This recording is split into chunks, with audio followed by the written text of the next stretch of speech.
should be live now. So, hello everyone. Happy Friday. Thank you for being with us today on this new panel hosted by the Blockchain Game Alliance. Today, we are going to have great speakers on the topic of how does art perform in the metaverse. It's a topic that I'm really particularly excited about. As some of you might know, I'm also particularly invested and involved in the space with my own project. But I won't talk too much about it today. I'll present you the Blockchain Game Alliance. So for those of you who are not yet familiar, the Blockchain Game Alliance is essentially a non-profit organization that's committed to promoting blockchain within the game industry. We're working together to spread awareness of how non-fungible tokens and NFTs, decentralized DAOs, tokens, etc., can really push new ways to create, publish, play, and engage with communities. We also provide an open forum for individuals and companies to share knowledge, to collaborate, to network, to do business together, to be involved in working group and establish new standards or best practices. And we are really excited to have grown to more than 160 members already. Core activities of the BGA are essentially around networking, research and reporting, representing blockchain game companies, and advocating for blockchain within the game industries. As I mentioned, we've been growing a lot this year. Now we are over 160 members, which shows like we are very strong and active industry. You can find our members within blockchain games company, obviously, but also Chains and Protocol, press and media, traditional games, developer solution, esports, investors, legal partners, etc. So it's really a global network of companies that all share a common goal of spreading adoption of blockchain. Wanted to give also a big thank to our sponsors, namely the Contribute, One Way Block, Ubisoft, Animoca Brands, Arc.io, Galaxy Interactive, MakerDAO, Algorand, Chromia, Matic, AMD, and Mobox. A big thanks for them for the extra support and visibility. I will go quickly through all the things, all the recent events what we've been organizing at the BGA, such as interviews with industry leaders, workshop on various thematics, including DeFi, DAOs, decentralized gaming, NFTs, even legal topics around them. Every month we run the new member presentation. This month we'll have our next one on next Wednesday, the 23rd, right before the holidays, and we'll close the year and see you back in January. We have been providing free speaking opportunities at various events, as well as free tickets to attend those events and keep increasing your learning and knowledge in the space. We've been focusing some events on various aspects like women inclusivity or NFTs and art. We also launched a new series of events, our very first game demo day, where we have had almost more than how many companies? I lost count, but we were so many that we had to spread it out on 2 days actually, and it's been really successful. So we'll launch a new one next year. It was great to let people see and interact with the actual product that are live. And without any further ado, today I'm going to leave our host of the day, Serena, who will be introducing our fantastic speakers who will show you all the amazing things they are building in the metaverse. Thank you so much, Seb, for this introduction, as always, to the BGA and for having all our speakers today. So I just want to really welcome you all. So today we're going to be discussing how art has been performing and is performing in the metaverse. So I want to welcome Eleonora, who's going to be speaking for Hackatao, Daniel, Garcia, Miles, Anthony, Drew Harding, and James Ashton. So welcome everybody to this panel conversation. Hello. So we are going to start with an agenda that we've put together. So every speaker will have about 10 minutes to discuss how they've been working on the subject of art and how this has been seen and how the audience has engaged within the metaverse.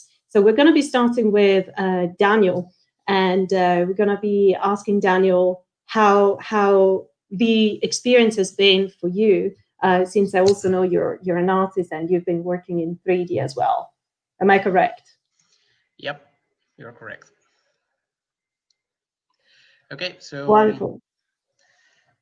should I Tell start? us more about your experience. Yes, of course. Yes, I Okay. would love to hear more about the projects and how you think art in the metaverse is being perceived.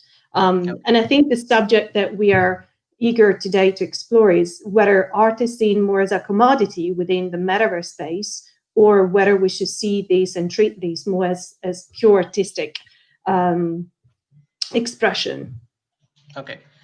So I guess my point of view is more as an artist and more as a gallery builder, because that was kind of the main thing that brought me into the crypto art scene in the first place. We started in the Decentraland. Uh, we started to kind of play around with the Decentraland, and people just started to kind of come up with us if we could like create art galleries inside the Decentraland, and how they will be looking for. And we have been doing a lot of art galleries in the Decentraland for the last year and a half, maybe. And maybe I should share them, because we have like a huge space that we have very different art galleries all together, which is art space called Momus Park, which is one of the probably the biggest art gallery in the Central Line right now. Let me see if I can share the screen. Of course, yes. And I just want to tell also everybody that this is going to be an open forum conversation. So feel free to jump in if you have questions for each other. And also welcome to the audience that if you want to contribute with questions and comments, please feel free to do so. Okay, I can see your screen, so I'm just adding it on. Here we are. Okay. Wonderful. Okay, so this is one of the first galleries we built. This is one that is combines sounds with NFTs. Each one of these banners has a sound on a loop, and when you stand between them, you can hear the sounds blending and creating different sounds all the time. So the artist created this not in this way, and we adapted it into a new metaverse. It was like how to adapt his sounds and his randomness into a gallery, and how we could play with it, right? And eventually we came out with this idea, and it's kind of fun because if you look with me, you can move the banner and I will hear. We can combine and mix together different sounds and create new experiences. Yeah, this was one of the first ones. We didn't knew how much what we're doing, so we decided to go like a museum and display here all the information about the artist, which is Walmart Client. And we also, thanks to this gallery, we discovered that people like to guestbook, to sign on the guestbook. So we developed this guestbook and people sign up. And this is really cool because the artists can later on get in touch with the people who signed this. They can maybe send them some NFTs or send them a copy, or small details, small place. And we have more here. This is just one of the parts of the park. The whole park has this blend between cartoon and Van Gogh art style. That's one of the things we wanted to kind of bring up. These kind of swirls in the how it's called, in the trees. We also have displayed art. This is actually the first and the second eye painted by AI robots. Yeah. We have them here. this is all, by the way, the collection of one collective called Momus Park, Momus Collection, and they have one of the biggest collection in super rare. They have around 450 pieces, and this is another gallery. This is actually one that has three artists. One is Hex6, another one is Hackatao, and the other one Arc, I think it's called. And the same, people ask us for creating this guestbook, so we can, when we create the launch of the place, we can see how much people get there. This one, for example, has different layers. Let's see if we can go up. And can I ask you what the response has been from the audience visiting this space in terms of the relationship they had with the art? How do you think that worked? Yeah, I mean, it's different kind of things because I think people get in touch with crypto art when they visit these galleries, but they also get in touch with art. Uh, how to say it? Thanks to building galleries, we're getting in touch with more art collectors that wasn't aware that they could display their art into the central and or into different places like crypto voxels, right? So it's not just on a screen where you can just scroll down and see things inside super rare or non-origin or whatever.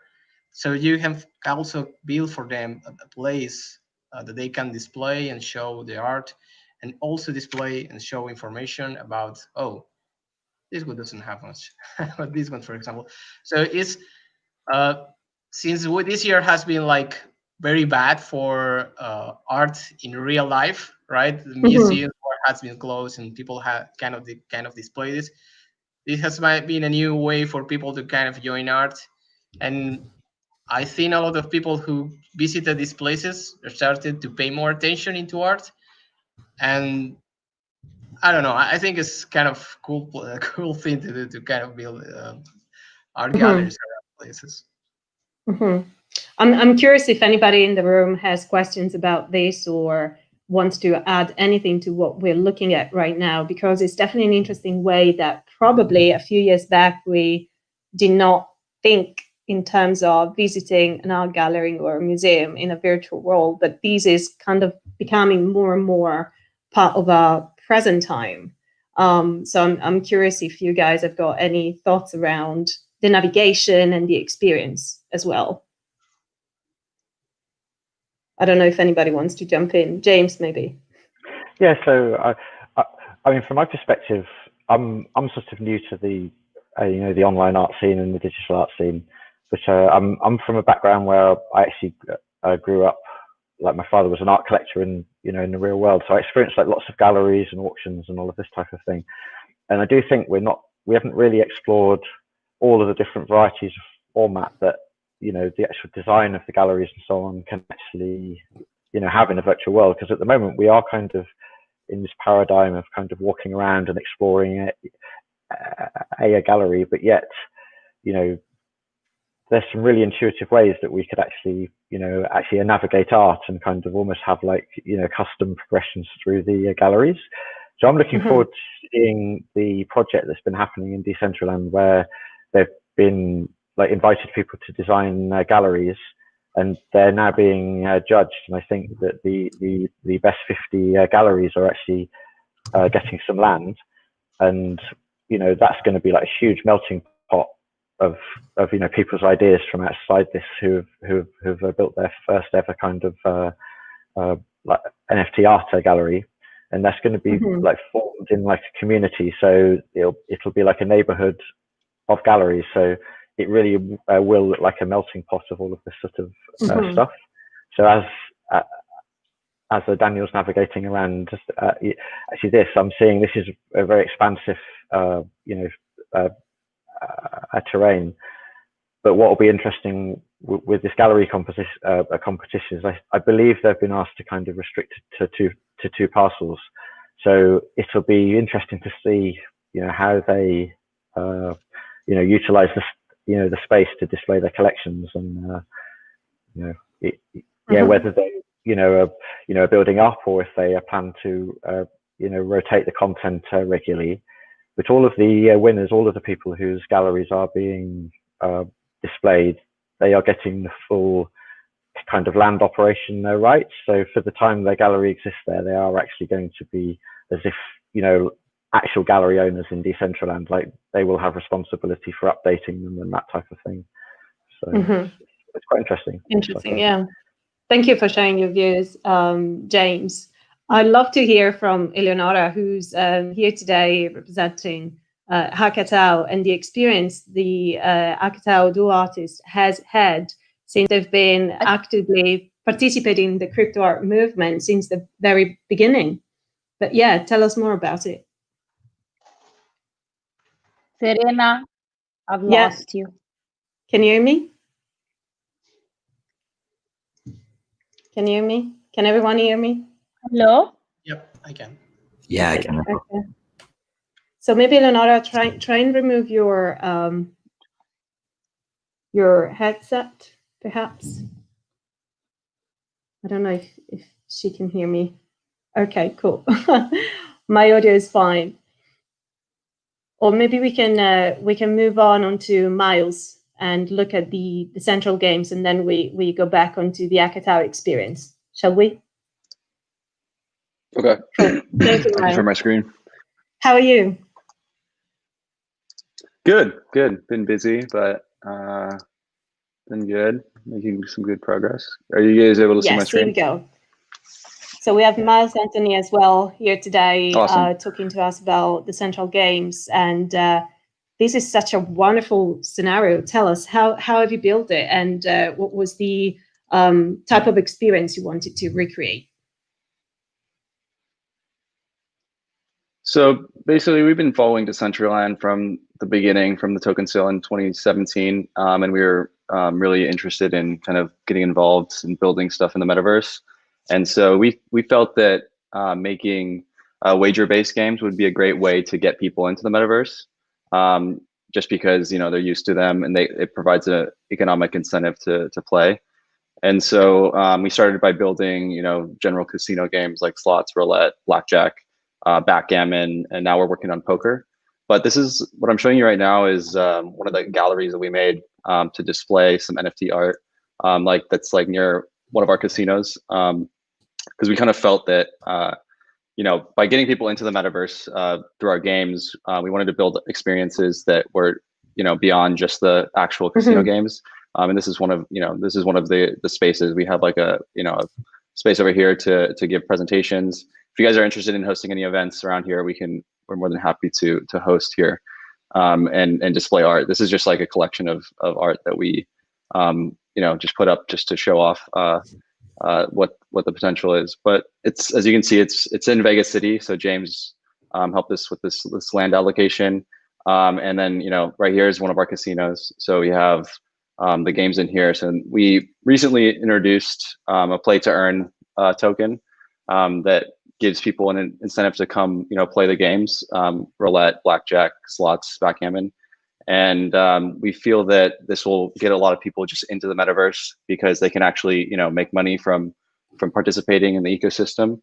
And then so right across the street they can hop into this gallery over here and see. And then up here we have some of our NFT wearables on display as well. And we feel that kind of this whole experience of the games kind of getting people into the space, and then our NFT wearables that you can wear like on your avatar, will incentivize people to use them in the games. In our case, if someone is wearing these NFTs while they're playing the games, then they get a bonus on their play to earn. So we felt that would be it's an extra incentive to actually use the NFTs, and then also obviously to display art over here as well. So yeah, we feel like this kind of full experience will get people to not only come in and check it out to play the games, but also stick around and potentially put some art up into one of our galleries or host events in one of our spaces near the casinos. So we feel like it would be kind of a more full experience. Now, I have to admit, this is the first time I actually come through the space. I haven't seen it before, and it's wonderful. It's great to see how that wow effect of having so many different art pieces and the space itself, is so wide, so bright. Have you tried to somehow recreate sort of that effect when you go to Vegas and you kind of been, it's all there and it's like overwhelming? Or did you want it to make it into kind of like a more personalized experience by adding the art? So I'm interested in how the art is being used in the space, essentially. Right now, we're just kind of displaying our own art. I mean, in the future, I would love to explore some partnerships with some NFT artists to display their art or do some type of virtual event to be able to attract their community in and hang out and socialize. And Decentraland just added voice chat as well. So I think that will add to the whole experience of these virtual events. And I think the reason why we built this kind of like business center, like art gallery type of building next to our casino was just for that exact reason. So people can host these events, and then, you know, we can tie, if anyone wants to host an event or an art showing in this room, and you know, display and give a presentation on their art, to explain everything, or host you know, any type of auction, then we can, you know, parallel that with a casino event where people are you know, giving away prizes for participating and playing the games as well. So I think you know, in the future, we're definitely, obviously until now, right here, I mean, we're just displaying our team's art right now, but you know, I think in the future we're definitely trying to partner with some you know, up and coming NFT artists to get some coverage for them and engage the community. And do you feel that art has been enhancing the casino activities, or has just been a place where you can come and browse, or kind of like a separate experience? How do you see the actual game and the art experience sort of coming together? Why did you decide that you wanted to showcase art rather than maybe just wearables or something else? I would say art, just because we felt that it would be useful for a lot of the community of NFT artists, just because there's some overlap, you know, with blockchain games and crypto art, as you guys know. And so I think getting people in through the art and then, you know, playing the games, or getting people in through the games to check out the metaverse, and then, you know, intriguing them with the art, I think it will kind of feed itself. And, you know, like I said, produce like an experience that's more than just the single piece, because the metaverse is, you know, multifaceted. I feel like there's so many different things you can do, and I think if we're able to like present it in a way where you know, you can hop easily from games to art exploration, or and then from art to go buy some wearables in our shop, or you know, play and then use those to play the games, I think it kind of creates a user experience that's much more you know, full, compared to just like one thing. And so I think, you know, as we continue to build you know, more and more experiences in Vegas City, Decentraland, I would say, you know, we're really focused on kind of creating this stickiness, and so users want to just hang out and spend as much time as possible, you know, in the metaverse to kind of fill it up, because right now, you know, it's obviously a very nascent area, and you know, certain areas of it are kind of empty. So I think, you know, we're just really trying to get people to hang out and stick around. Yeah, absolutely. There's a great comment here from Axana Games saying, intriguing, getting a bit of a night at the museum vibe here. Very exciting to consider the evolution of the art in the Web3. It's actually great to see how art is becoming part of a metaverse experience, as I don't think this was conceived in the same way a few years back, even months back. But I'm definitely curious now to hear from Eleonora, since she's back, so she can tell us more about how Hackatao they have been contributing to the crypto art movement since 2017. I think they've been growing the art collection and being present in so many different metaverses. But yeah, Eleonora, after you, how do you think this has evolved?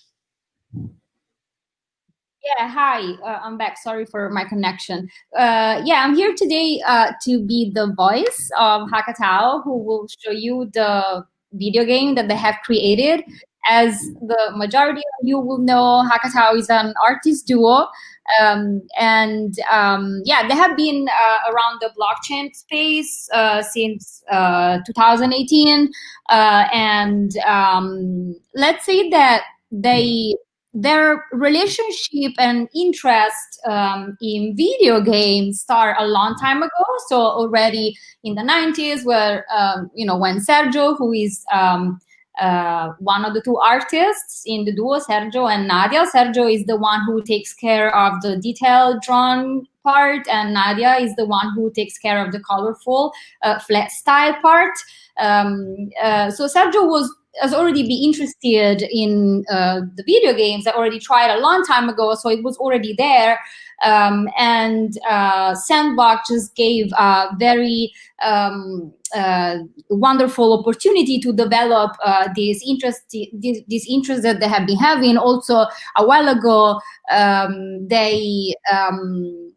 is an artwork that they minted on Super Rare, and I think that it was a pretty strong statement about what they think about video games, since like Super Rare was asking, what do you think it's pop in 2020, and their answer with their artwork was that video games is pop. So it's like this continuum in time, right? So it's like the cinema, which is it's either the seventh art. It's like video games. It's a continuation of cinema, and it's interesting to see how art gets contaminated by video games and vice versa. What they have done for Sandbox is they didn't create a new world, but instead they have they basically use their art pieces and created these characters in the video game. And what is interesting also is that the Hackatao's art really fits, is really like works very well for the creation of a video game, since it's all about characters already, and also like it's like when you look at their art pieces, it's like you go inside a world, right? Because if you get inside the drawn part, you can find all these little like clues or words and drawings and symbols and everything. So every time you look at one art piece, you go inside a specific world. And so they said that it was very wonderful to build another world where you can actually enter their art and also the crypto art world. If you ask like the theme of this panel, what they think is that there is one thing that they're very interested in regarding video games and the relationship with art, which is the educational side. So it's like video games can really build these bridges to, like to get more people educated or curious, and just to send them to actually experience the art, right? So because when something is interactive, like a video game, they were saying that it's like like kids learn about life and everything they know until at a certain point through playing. And apparently this stops when they start going to school. And so they believe that it's very, it could be very useful and very good to learn about art through playing with a video game. And yes, so again, it's like it's a two bi-directional relationship with art and video games. Also, the game is this path of the characters that go through this journey that will let them become a hero. It's inspired by Joseph Campbell, The Hero with 1,000 Faces. And so you will have different levels, starting from the level of rebirth and then going up, basically going through what Campbell describes as pretty much the plot and the narrative of all the movies and all the stories when you have a hero. So yes, Sergio is showing you I believe the level 0 and level first. This is the level 0. If you are curious about the fantastic transformation of their already playful art pieces into these characters, you can go on the website of Hackatao and you will see the characters that they have. Thank you. Yes, I think an interesting element here, and this is like also an open question to everyone here in the room, is looking at how art is actually taking life in the sense of embracing a personality and becoming alive in the metaverse. So it's interesting to see how something we see like on a 2D or even a 3D surface, it becomes actually a personality. And it will have different characteristics and will move and interact with other objects and other characters in the metaverse. I think it's kind of like the journey we're seeing and the different levels in which we can experience art actually becoming, alive. But the question I have for you, Eleonora, that is, to Hackatao is, do you feel that by doing so, by having art taking life, art is somehow becoming more distant and losing its primary concept, or is enhancing instead the meaning of it? Yeah, I will answer for them, not for myself. I'm still exploring this world.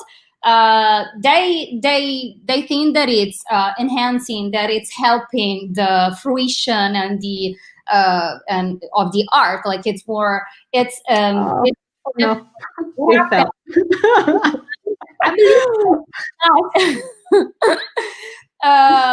Yeah, so they think that it's an opportunity, first of all because of what you said, that like their art can actually be alive, and second, it's a I mean, everything and every place and every tool and every way you have to show art and to get people to have a connection with art, everything which is helping is going to be part of a bigger perspective in enhancing the art, right? So yeah, and also this is why they're talking about this educational part of the video game, where you actually, like, if you go well, because it can happen that it's like you have an actual gallery where you can actually experience and enjoy the art pieces, or it can happen that it's like the video game by Hackatao when you have these characters, but that will make you curious, enjoying I wouldn't say the real art, I will say the original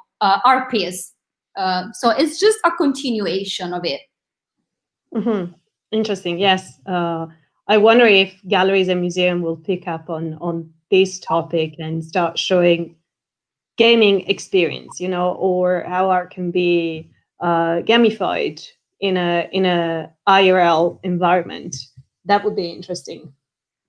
Who knows? If maybe 2021 will be the year where the metaverse will also become more accessible in the real world. Yeah, let's hope so. Yeah, I think personally, I think that the like interactive part of it is very important. Not only during this time, but like always, because again, as they were mentioning, the fact that you are learning and like absorbing through actions and through a game, which is what we have been doing since when we were kids, is probably going to help. So I hope the galleries and museums will consider this. Yeah, that will be fun. I think not just for the young audience, but for everybody. But we'll see. I would love to hear from Drew now, because we haven't heard from you yet, and I know the project you've been working on also includes wearables and different types of experience, and how these maybe are interacting with the artworks produced by artists within the metaverse. Hi, Drew. How are you? I'm good. How are you? Yeah, this is it's a fascinating conversation, because I think these types of experiences, these gaming experiences, kind of highlight, like, it bleeds or it blends what is art, right? You could consider that all the engineering and work that's gone into allowing for this game experience to be created, for the art within the art to be displayed. So it's fascinating. I truly believe in, we've been talking about this for some time, that we're kind of on the verge of the beginning, I guess, and maybe we're getting into the middle innings, but of an artistic renaissance. And I think the medium is digital and the location's virtual. And this has been propelled by our current, global situation. But it's fascinating because there's so many different ways to think about like what is art. And I think the digital experience and what can be done digitally actually opens up that landscape as well. For us at MetaFactory, and here I can do some sharing as well. Nothing as fun as watching people play games, but we've been looking at it through the lens of fashion. So this is our marketplace, and specifically for us, MetaFactory and what we've been working on is, in a nutshell, other than a very big experiment, it's a marketplace for digi-physical apparel and brands that are created by the community and curated by the community. So these are all obviously physical pieces. As you can see, that these are collaborations with various projects in the space. So this is meme themed. This is yam themed. This is this is a shirt by Eva Berlin, who works for The Graph. She's also an NFT artist. This heart right here was a canvas piece, which became an NFT, which we then put on apparel and shirts. This is a collaboration with Twisted Vacancy, utilizing his style guide and art theme. This is a collaboration with the MetaFactory DAO, which is a grant giving DAO in the Ethereum ecosystem. This is also a cool one, collaboration with Rare Designer. This piece was NFT that existed previously that we then again ported to physical apparel. And interestingly, for this one, we actually worked with him to define essentially a crude licensing model around how to share the profits of the shirts sold with the NFT owner themselves. So an artist can actually utilize this kind of approach. It doesn't seem to be loading the animation, but essentially utilize this approach to further create revenue from NFTs and art pieces that they've already created or they're soon to create. A little bit more, so the digis in the digi-physical side. So this was all kind of born out of recognizing the importance and the role that fashion plays in the growth of culture, especially subcultures like the crypto space. There's been a lot of focus on bringing new Web 2 type artists into the space, which I think is completely valid. But I also believe there's an important aspect of nurturing and the subculture and the values around it that is crypto, that is Web 3, the things that we consider important in decentralization and sovereignty, privacy, whatever these things may mean. And our kind of offering is really a community experience. It's a combination of culture and governance through the DAO and our community forums and chat. We have a pretty popular Discord, and NFTs and finance. We've done some, and we're working on a current play that will actually combine DeFi and fashion together. Wow. We just recently introduced a token which we're issuing retroactively to basically everyone who purchased apparel and or helped design that apparel. The next level of this will actually be a curation experience where the token will be used by the community to choose which design submissions, which projects we're working on will actually go to market. And then based on the success of the sales of that product or piece, the community will earn. So they really have a role in directing the future of both our marketplace and the pieces that are created. The digital side has actually been a challenge for us because the only, virtual world that kind of allows for free creation from a wearable standpoint is Crypto Voxels. And even they had to pause their minting process when the DeFi summer hit and gas prices got kind of out of control. Yeah.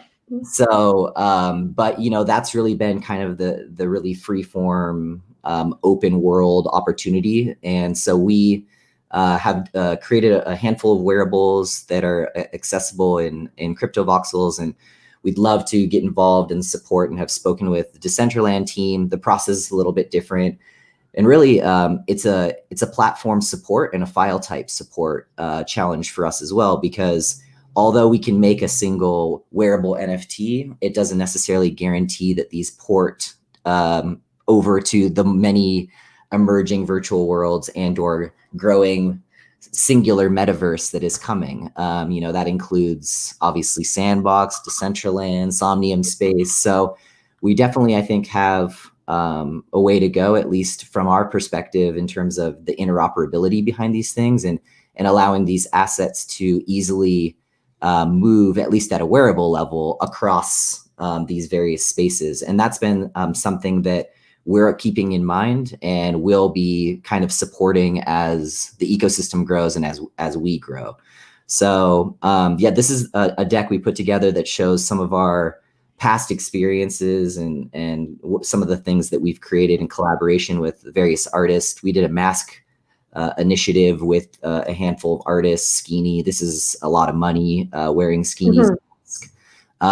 And so yeah, this is an example of our Genesis bomber shirt, which was one of the first, the first product offering, and kind of like our Genesis membership collaboration. And you can see a Crypto Voxels avatar wearing it in the Crypto Voxel space. This is the Twisted Vacancy. We created a kind of a whole brand around his art and his style guide called Wicked Sunday Club. This is the kind of the physical Genesis piece, and you can see kind of a little bit harder, but that's the Crypto Voxels equivalent that we've also created. So this is our HQ, one of the few parcels we have in Crypto Voxels where we display pieces and various art and whatnot. But so for us, it's kind of interesting. We're seeing the bleeding of both NFTs as art being able to be utilized as print or design for fashion in a physical form, also a digital form, and all these things are really bleeding together. A large focus of ours has also been obviously on the governance side and the community ownership and kind of management piece. So we're very focused on DAO functionality, principles, infrastructure. And that's really being powered by kind of the launch of our token, which we never expected to do, but tokens are great for incentive engineering. And we saw the opportunity as we started to find better product market fit, and we decided to embrace it. And again, that's a retroactive distribution to buyers and designers who never were expecting it. And so we didn't do a token sale. It's more kind of a reward for those that supported us in the past and will continue to in the future. So and it opens up opportunities in new ways for how we can collaborate. We did a rebranding fairly recently in collaboration with a team in Spain, Flock. They're awesome, that helped us in defining a lot of these things. Here's a little bit. You can see, like, because we are a physical entity and we have a physical goods marketplace and all those legacy production aspects, we have a centralized aspect in kind of a corporation, but the DAO is really meant to drive the corp. So there's obviously a division of roles and responsibilities from a legal consideration, as well as like making sure that we allow the community to participate. So yeah, this obviously some of the token information right now, access to community, various access to drops, ability to vote and kind of decide on things. And then, there's kind of two players. There's the artists themselves, and then there's the individuals who are coming in to kind of shape the future of not necessarily the art, but how the art's used, how it's utilized, if it gets to market. We kind of see this as an evolution of what would be considered lifestyle brands today. A lot of people will, buy from a brand and you know, it will resonate with them because maybe it's an athletic brand and they see themselves as an athlete or an athletic individual. In our opportunity, and, you know, with MetaFactory, we see it more as the community being able to actually impose and, you know, put their values directly into that brand without just having it be kind of an extension of something that they resonate with. So it's a more active collaboration. These are some of the teams we've worked with that have brought us to this point, and some of the things we've touched on and we've experimented with. We're really keen to keep experimenting with some of these NFT licensing standards and how we basically create new revenue streams for existing art and artists. And we think that also this physical aspect, this tangible piece, really can help to also onboard new users to Web3, to crypto, to this kind of confusing rabbit hole that many of us have wrapped our head around, but a lot of people have no idea how or haven't had that opportunity yet. And so that's kind of an exciting thing for us too, to be able to also wrap in, you know, crypto and Web3 experiences and opportunities into something as simple as, you know, buying a hoodie, and resonating with an artist or a brand through that. So yeah, we're experimenting with a lot of different things, and we're excited about, you know, the opportunities of the future. I'm not a fashion person. You know, I'm a technologist by trade, but I've found there's also huge opportunity when it comes to the physical side of this. I know we're looking more at the metaverse and the digital, but for us, you know, there are huge inefficiencies in the way we approach fashion today, the supply chain, the creation, the way we source goods, just you know, producing everything in one country and shipping it around the world. So I know that.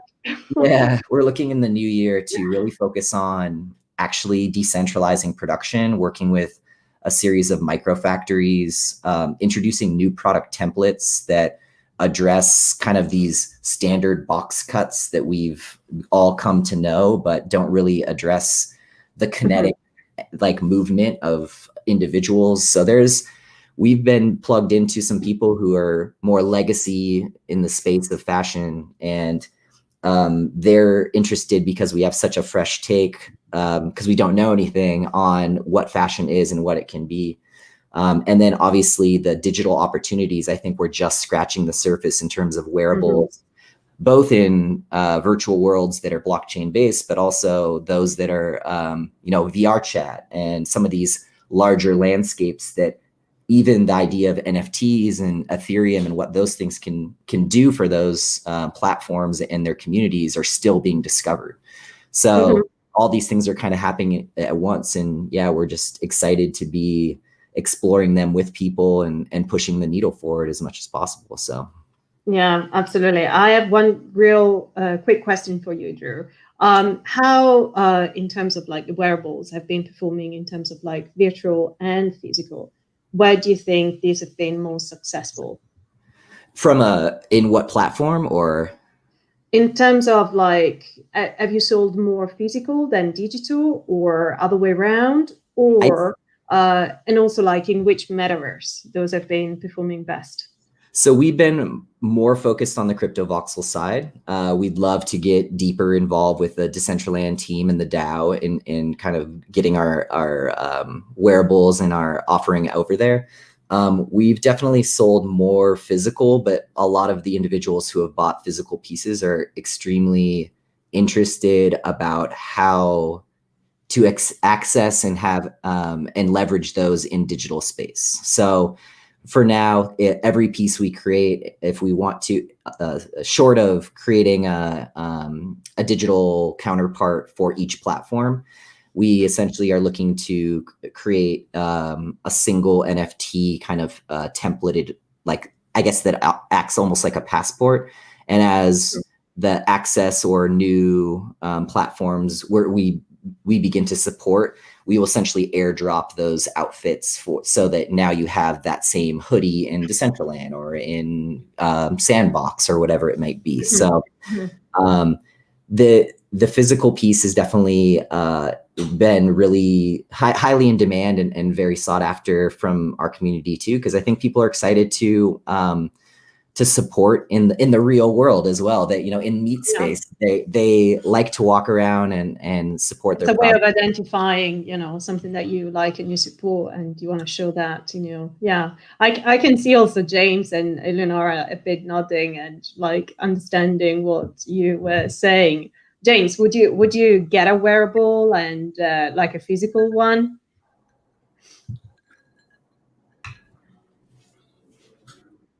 Yes, I mean, I actually really like the combination of physicals, you know, backed with NFTs as well. I think Digital also did a partnership with I can't remember the name of the actual physical manufacturer, but you know, they really faithfully replicated the physicals in world, and you know, I think that is a real novelty. Like, you know, people do like develop an image in the world, so if you can, you know, in some cases you want to hide in the metaverse, but for example, you also probably want to be able to represent yourself sometimes as well. So yeah, I've been having fun with wearables in Decentraland.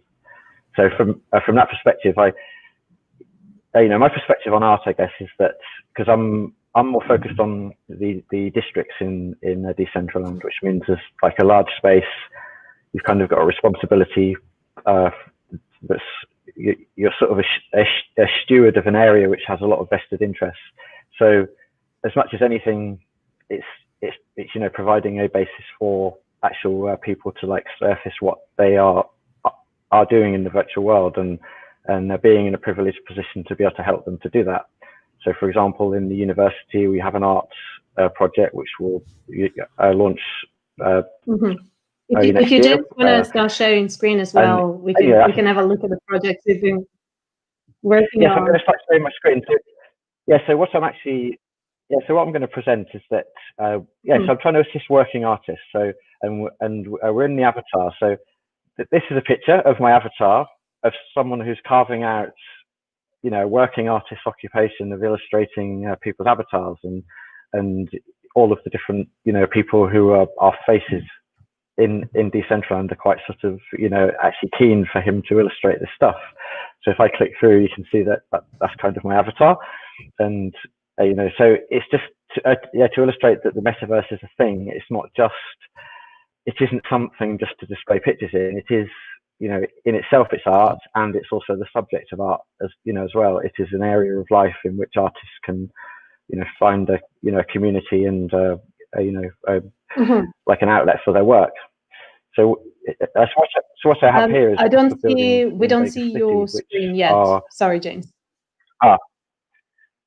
Okay. Let me just go back. Sorry. Yes, I have to. Let me know if you can manage, and yeah, okay, I can see a screen now. Okay, right. So what I was first here we go talking about was that this is the guy who's been, you know, carving out you know, position in Decentraland, you know, making awesome illustrations of people's avatars, because basically it is a visual thing, and people want to create art about things that are meaningful to them. You know, so here is my actual avatar in a couple of outside a couple of buildings in a Vegas city, and you could argue that, you know, the metaverse is a canvas. So I just want to just take 1 minute to just explain about how these particular designs came about, and you know, so. One of the inspirations for Vegas City was to take like an art deco influence from this. But so, you know, in order to basically get like food for thought and some authenticity in our thought process, and you know, it was brought to the sort of, you know, design table that there was, you know, things in the past. So this is the International Exhibition of Modern and Decorative Industrial Arts from 1925 in Paris. Really just super cool architecture, loads of concept designs, like stuff you just never saw in production. So we just took inspiration. There was, you know, instead of just sketching, you know, stuff that we thought out on a bit of paper, we just I found some like amazing buildings, and then gave those as inspiration to the people who was going to then create these.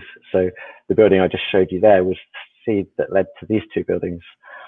So it's like, it's you know, art is transitional. It's like it's something that carries from one influence to the next.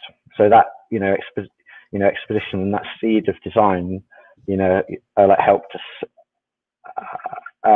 plan out one of the first aesthetics in Vegas City, and it led to the design of that theatre, which was implemented by Decentral Games, and it led to these buildings, and it helped us sort of start to unify an architecture. It helped us shape the roads and the design of the lights and so on, in order to sort of start spreading out. But it was quite a deep thing to actually get a momentum with some actual thought out kind of reasoning and purpose, because then we think once we'd have that momentum, it will be truly sustainable, because we'll actually have like our own sort of direction. So with that aesthetic, this is the OpenSea actually art gallery and Mal, which is like an aggregation of a lot of the favorite and best-selling artists on OpenSea. So we're sort of hosting this for them, and there's like 16 booths where artists have their individual sort of area. So here's the Hackatao area, and in this area here in the middle, and it's empty right now, but that podium there is for us to have an auction. So we're implementing like a live auction, so that people will be able to actually bid against each other in real time in the Metaverse. So we're kind of working with OpenSea on that. We've kind of got the back end done, and we think that's like a really great way of making like an art hub in Vegas City. And then around this area, that then sort of seeds this area as like a sort of an ideal area for other artists to come in and promote. Perhaps we're going to use some of the space around this to develop galleries, and we can do a combination of things by using the fact that something like a hub like this should help us monetize the area for more commercial galleries, but it also gives us a space to do exhibitions and things like that, and actually give a platform for other artists. So it's just going to transport over to somewhere else where we've got some galleries. Just give this a time to load. So this is where we've got a casino, and then what we want to do is like actually create a buffer zones around casinos with content that's not gambling. So we don't just have a patchwork of casinos, that we have kind of some other things in between them. So I've just landed in the wrong spot here. So we have the Flamingos Casino to the right here, and then the idea is this street here will be like actually a row of galleries. We've got a street art gallery we're launching next to this one here, and this is Abner's gallery, and he's like an actual real world artist who's actually digitized lots of his illustrations. All of these pictures are like epic in real life. Like this picture you're looking at here is something like 3.5 meters by 2 meters, and it took about 6 months to paint. The actual paint on it cost tens of thousands of pounds, and it's a big piece in the real world. But it's very difficult for an artist to actually handle stuff like this. Like I know, a piece of art that big is unwieldy. A tiny subset of people can host a piece of art like that. Even a lot of museums would struggle. So it's like it enables for the format to basically be more easily digestible. An artist also to create ambitious pieces, because if you can actually sell an NFT representation of a physical where the physical is not very practical, then maybe the end home of the physical is actually going to be that's not necessarily about the money, if you see what I mean. It's more about who's actually able to have that, and in a lot of cases perhaps that's worth a lot less than the actual digital version. So we have this gallery here, which is basically it's Abner's gallery, and he's created all this art. But then we use this as a platform for hosting events and for other people to kind of present one-off works. So, for example, this is a piece of 3D art which was created by Harrison, which he also released a piece of music with it, and this is that same piece on Rareable. So so he's around. I was very fascinated by it. There's also like a very interesting question which I'd like to share from Axana Games, asking, would you agree that art as a form of communication and as part of the human condition will act as an enabler to adoption of new technologies? And this is an open question to everyone as we are sort of like coming to an end to this panel conversation. What do you guys think about this? Do you think that art will become like an enabler for new technologies adoption? James? Yes, absolutely. I mean, I think yes. I mean, it's actually. For example, the art competition that's happened in a Decentraland. I would imagine that a subset of that are people that are pretty much going to enter Decentraland for the first time, and it's a great thing as well, because actually they've created something, and if you create something, then even if you're a shy creator, you surely have like an audience of some description you want to share what you've done with. So whether you're a big name artist who's created a gallery, or whether you're a hobbyist, you're going to bring people in, and in something like Crypto Voxels and Decentraland, it's really just a matter of sharing a link on a social media platform for them to just welcome their friends to sort of jump right in. Absolutely, yes, that's very true. And can I hear from everyone else? And we also take this opportunity to sort of like wrap up today's event, and also wish everybody like a nice Christmas break. Drew, what are your thoughts on this question? Yeah, 100%. I mean, I think, when we talk about art, I would go up a level and say like creativity. This always is what drives culture. And so whether that's a virtual, a physical, a digital, it doesn't really matter. I think what we're seeing is a reflection of the importance and the significance that technology plays in today's society, and the fact that art is now moving to a digital landscape or a format is just kind of a natural thing. I think like art also continuing to drive culture and experience is completely not only likely but inevitable. And also when we talk about art, I think also like what's being built in terms of the foundations, these virtual worlds themselves, they in themselves, I consider art. They're enabling these experiences. They're enabling the display of what would be considered traditional art or a format of such. But yeah, I think as always, creativity tends to lead the way, and despite whatever that format may be, it's starting to shine through, and it's starting to also reflect, I think, again, the values of, at least within our kind of circles, that kind of make Web3 and the crypto space so exciting and important to the future. Yeah, for sure. What about everyone else? Hackatao, Daniel, Miles, what are your thoughts? Yeah, so I think art is, I think technology itself is not very beauty itself. It's just code inside a computer, and it can be kind of boring for anybody who is not a tech guy. Oh, girl. So art, yeah, so art brings out the visual part of it, can help people visualize what things are going to be happening. It really helps to kind of enhance the visual part of the technology, and that will make people go into it, right?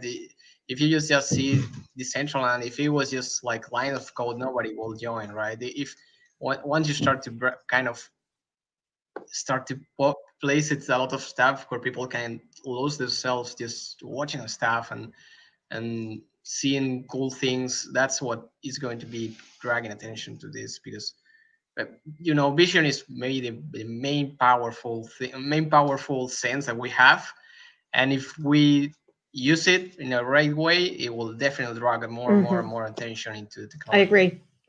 Miles, what are your thoughts? Yeah, I mean, as you guys have seen in the last year or so, there's been some pretty crazy sales of NFT art, and I think it's going to play a really important role in like 3 million or something. So. Yeah, like 3.5 in a weekend, 3.5 mil.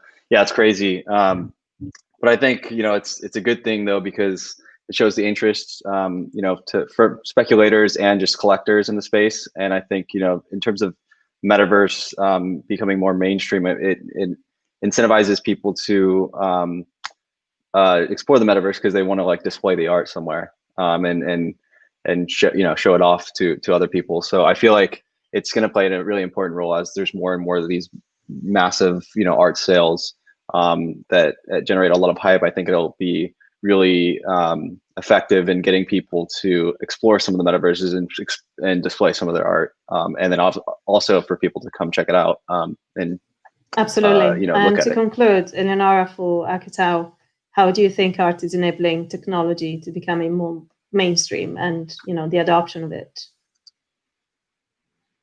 Well, I think the answer is yes, of course, because art sees farther, sees forward. So, you know, it's I was reading this book from this art critic, and it was talking about the 1900s when you know, like art as a space in the world in each season of it, and in that case it was Paris. Why the spirit of the world manifests in a specific space is that there is a matter of, it's like a matter of combinations, or for which the spirit manifests like the spirit of the future, because even if we cannot define art, we know that it's something like artists see before all the others and they're going to show to us. And so I think that the spirit of the world is the space, is the web,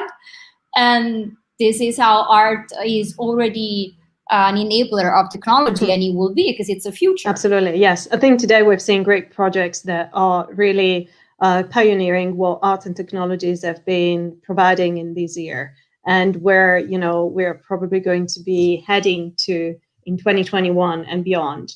So I want to take this opportunity to thank you all so much for being here today. Thank you, like James, Drew, Daniel, Miles, and Eleonora, and Hackatao for showing us your projects. It's been a pleasure to dive into what you guys have been building and how the community has been engaging with the content, and how art in the metaverse has been somehow performing, you know, and producing that sort of like connection with humans and the unreal world. So on behalf of the BGA, I want to wish a happy holiday season to everybody. I don't know if Sebastian is coming back on screen for the Christmas wishes, but I'll take the honor on behalf of the BGA to wish you all a very happy Christmas. Yeah, and here's Seb. Of course. Happy holidays, everyone.